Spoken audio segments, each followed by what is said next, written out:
Friends, welcome to the channel BioCafe. Myself Mahesh Mahajan. Today we are going to discuss about the easy tricks to understand the types of DNA, that is A DNA, B DNA and Z DNA. यहाँ पर आपको जो easy tricks मैं बताने वाला हूँ इससे आपके कंसेप्ट नहीं क्लियर होंगे, बट हाँ एक चीज़ ये ज़रूर है कि आपको आसानी हो जाएगी चीज़ें याद रखने में, क्योंकि ये एक ऐसा टॉपिक है कि इसमें चीज़ें जो है हमें याद रखनी पड़ती है। ठीक है कि ए डीएनए के स्पेसिफिक कैरेक्टरिस्टिक्स है, बी डीएनए के है और उसी तरह से जेड डीएनए के है। तो बच्चों को दिक्कत आ जाती है कि भाई इतने सारे कैरेक्टरिस्टिक फीचर्स और उनकी वैल्यूज़ किस तरीके से याद रखें, और एग्ज़ाम में अक्सर वो कन्फ्यूजन में रह जाते हैं और गलत आंसर जो है वो टिक कर देते हैं। बट यहाँ पर मैं जो आपको ईजी ट्रिक बताने वाला हूँ उस ईजी ट्रिक से आप रॉन्ग आंसर्स जो है यानी कि रॉन्ग ऑप्शंस जो है वो आसानी से एलिमिनेट कर सकते हो, और इससे आप देखोगे कि भाई आपका आंसर जो है वो सही आप वहाँ पर टिक करके आओगे, as well as you will be having that confident कि येस आपने वो जो क्वेश्चन है जो कि इस टॉपिक से आया है बायोकेमिस्ट्री के, that is types of DNA, that is A DNA, B DNA and Z DNA, वो आसानी से आपका जो है वो सॉल्व हो गया है। बस आपको ये जो ईजी ट्रिक है वो ध्यान रख लेनी है, यानी कि आपको ये शॉर्ट स्टोरी जो है वो ध्यान रख लेनी है, जिसके वजह से आप कोई भी क्वेश्चन जो इस टॉपिक से आएगा related to the characteristic features आप आसानी से उसको सॉल्व कर सकते हो और रॉन्ग ऑप्शंस को आसानी से एलिमिनेट कर सकते हो। तो चलिए बिना देर किए हम स्टार्ट कर देते हैं, and as usual this topic is going to be useful for CSIR NET as well as GATE life sciences. तो let us begin the topic. तो आप देख सकते हो कि भाई हमारे तीन फॉर्म ऑफ डीएनए जो है that is B DNA, A DNA and Z DNA, और इनके जो ये कैरेक्टरिस्टिक फीचर्स है और उनकी जो वैल्यूज़ है इस टेबल में मेंशन की गई है।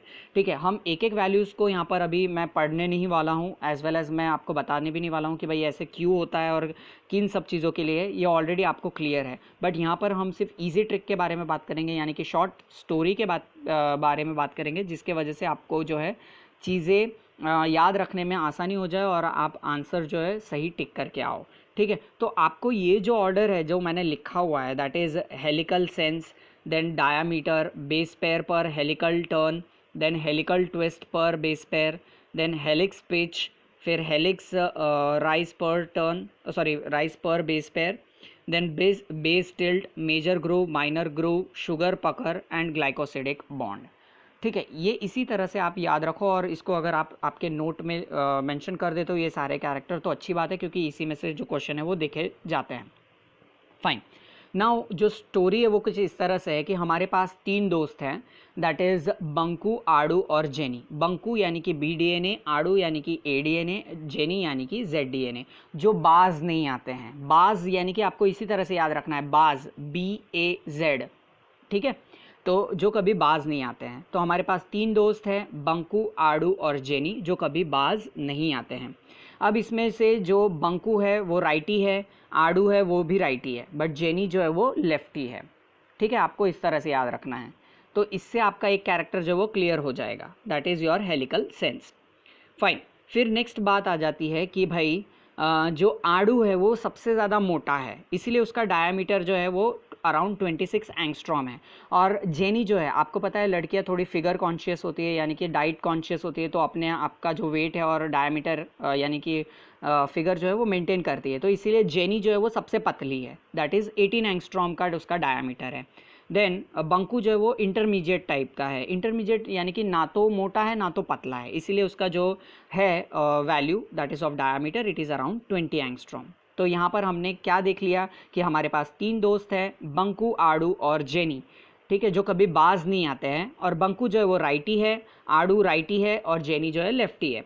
अब आड़ू जो है वो सबसे मोटा है, इसलिए उसका डायमीटर मोटा है। जेनी जो है सबसे पतली है, इसलिए उसका डायमीटर सबसे कम है।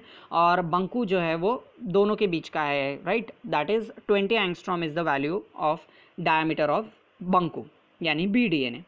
ठीक है, फिर इसके बाद ये लोग तीनों दोस्त हैं तो एक ही क्लास में पढ़ रहे हैं, और जब इनका टेस्ट लिया गया तो सबसे ज़्यादा मार्क्स जो है जेनी के आए, दैट इज़ 12 आउट ऑफ 12। फिर आप देखोगे कि भाई आड़ू के जो मार्क्स है दैट इज़ 11.6, यानी वो सेकंड हाईएस्ट, और बंकू जो है हमेशा बंक मारता है इसलिए उसके सबसे कम मार्क्स आए, यानी कि 10 मार्क्स आए। बट बंकू जो है बंक मारता ज़रूर है, पढ़ाई में कमज़ोर ज़रूर है, यानी कि उसके 10 मार्क्स ज़रूर आए, बट वो ऐसे दूसरे कामों में बहुत ज़्यादा एक्टिव है।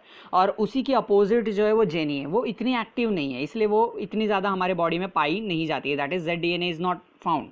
ठीक है, और ADNA जो है वो मॉडिफाइड वर्जन है। इस तरह से आपको याद रख लेना है, ठीक है। अब हमारी जो नेक्स्ट कैरेक्टर आता है that is helical twist per base pair. तो अब देखो, जिस तरह से मैंने बताया कि भाई बंकू पढ़ाई में होशियार नहीं है, बंक मारते रहता है, बट वो दूसरे कामों में बहुत होशियार है, इसलिए वो ट्विस्ट बहुत लाता है, ट्विस्ट बहुत लाता है। तो इसलिए उसकी ट्विस्ट की वैल्यू जो है, हेलिकल ट्विस्ट की वैल्यू पर बेस पेयर वो ज़्यादा है, दैट इज़ 36 है। फिर उसी तरह से आप देखोगे कि आड़ू जो है वो थोड़ा सा शरीफ है, ठीक है, और थोड़ा मस्तीखोर भी है, तो इसीलिए उसकी मीडियम वैल्यू है, दैट इज़ 31। बट हमारी जेनी जो है वो पढ़ाई में होशियार है बट बाकी सब कामों में इनएक्टिव है, ठीक है, तो इसीलिए उसकी जो ट्विस्टिंग वैल्यू है वो 9 है, ठीक है। तो आपको यहाँ पे ट्विस्ट यानी कि हम बोलते हैं ना टेढ़ा, कितना टेढ़ा है भाई, बंकू सबसे ज़्यादा टेढ़ा है, आड़ू उससे कम है, और जेनी तो बेचारी सीधी सादी है, ठीक है, तो इसलिए वो चीज़ आपको वहाँ ध्यान रख लेनी है। फिर आपकी बारी आती है हेलिक्स पिच की। अब पिच आप वॉइस से रिलेट कर सकते हो। अब लड़कियों का जो वॉइस होता है वो श्रिल होता है, उसकी पिच ज़्यादा होती है, ऐसा आप याद रख लो। तो जेनी का देखो पिच आप देखोगे सबसे ज़्यादा है, दैट इज़ 44 एंगस्ट्रॉम, ठीक है। और इसमें आड़ू और बंकू जो दोनों की आवाज़ एकदम सेम लेवल पे है, इसीलिए 34 तो आपको पिच इस तरह से याद रखनी है। तो दोनों का 34 है, और जेनी का पिच इसीलिए ज़्यादा है क्योंकि वो लड़की है और लड़कियों की वॉइस श्रिल होती है, उसका पिच ज़्यादा होता है, दैट इज़ 44 एंगस्ट्रॉम। फाइन।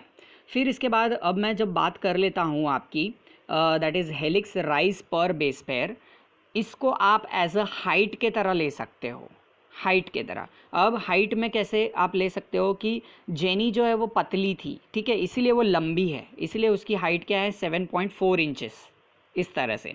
और आड़ू जो है वो सबसे मोटा है, इसलिए वो सबसे नाटा है, ठीक है, तो इसलिए आप वहाँ पे उसकी जो हाइट है उसको लिख सकते हो 2.9 एंगस्ट्रॉम, ठीक है। और फिर जो हमारा बंकू है वो मीडियम हाइट का है, इसलिए उसकी जो वैल्यू है 3.4 एंगस्ट्रॉम।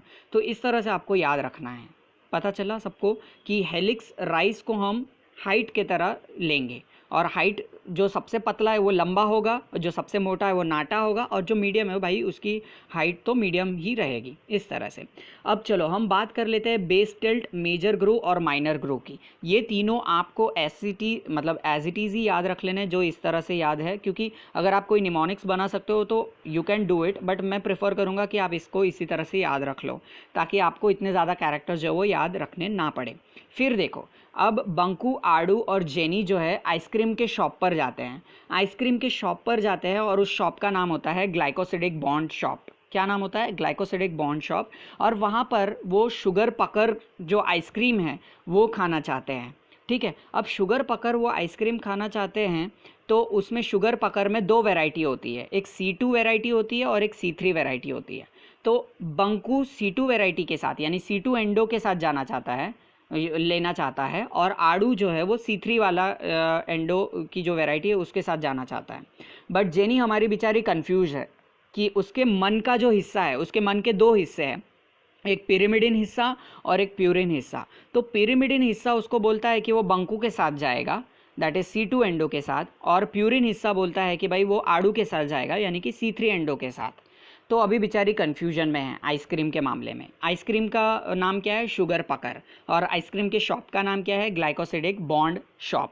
अब ग्लाइकोसिडिक बॉन्ड शॉप पे अंकल और आंटी दोनों रहते हैं, ठीक है। तो अब बंकू जो है पैसे आंटी को देता है, आड़ू भी जो है पैसे आंटी को देता है। बट अभी देखो हमारी जेनी फिर से कन्फ्यूजन में है कि आंटी को पैसे दे या अंकल, जिसका नाम है सिन अंकल, उसको पैसे दे। तो आंटी जिसका मतलब ना जो शॉपकीपर है, तो उसको पैसे देने की बात यहाँ पर चल रही है, ठीक है। तो जेनी जो है अभी भी कन्फ्यूजन में है। तो जेनी के मन के दो पार्ट हैं, हमने देख लिए, एक पिरिमिडिन पार्ट और एक प्यूरिन पार्ट। तो पिरिमिडिन पार्ट आंटी को देने के लिए पैसे कहता है उसे, और जो प्यूरिन पार्ट है वो बोलता है कि तू सिन अंकल को पैसे दे। तो इस तरह से आपको ये चीज़ें याद रख लेनी है। तो मैं एक बार जस्ट आपको क्विक रिविजन दे देता हूँ कि क्या हमने देख लिया है। कि हमारे पास तीन दोस्त हैं, बंकू, आड़ू और जेनी, जो कभी बाज नहीं आते हैं, यानी कि आपको इसी तरह से सीरीज जो है याद रखनी है, BAZ बाज। बंकू राइट हैंडेड होता है, राइटी होता है, आड़ू राइटी होता है, और जेनी जो है लेफ्टी होती है, ठीक है। अब जेनी जो है वो सबसे पतली होती है, ठीक है, इसलिए उसका जो डायामीटर है वो 18 है।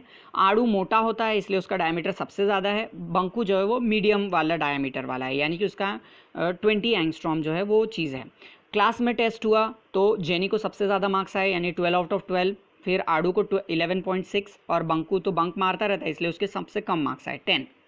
फिर आपको ध्यान रख लेना है कि भाई यहाँ पर आप देखोगे कि भले से बंकू जो है पढ़ाई में इनएक्टिव है बट वो दूसरी चीज़ों में बहुत एक्टिव है, इसलिए वो ट्विस्ट लेके आता है, तो इसलिए उसकी वैल्यू ज़्यादा है, दैट इज़ 36। हाँ, आड़ू जो है वो मीडियम है उस मामले में तो 31, बट जेनी जो बेचारी बहुत भोली है तो उसको ट्विस्ट नहीं करना आता है ज़्यादा कुछ, इसलिए वो 9 उसकी वैल्यू है। फिर आप देखोगे कि भाई जो वॉइस है लड़कियों की ज़्यादा होती है, मतलब पिच, तो इसलिए जेनी का सबसे ज़्यादा है, दैट इज़ 44 एंगस्ट्रॉम। देन 34 इसके इसमें आप देख सकते हो। अब वॉइस हमने क्यों कंसिडर किया है, हेलिक्स पिच के लिए, ठीक है।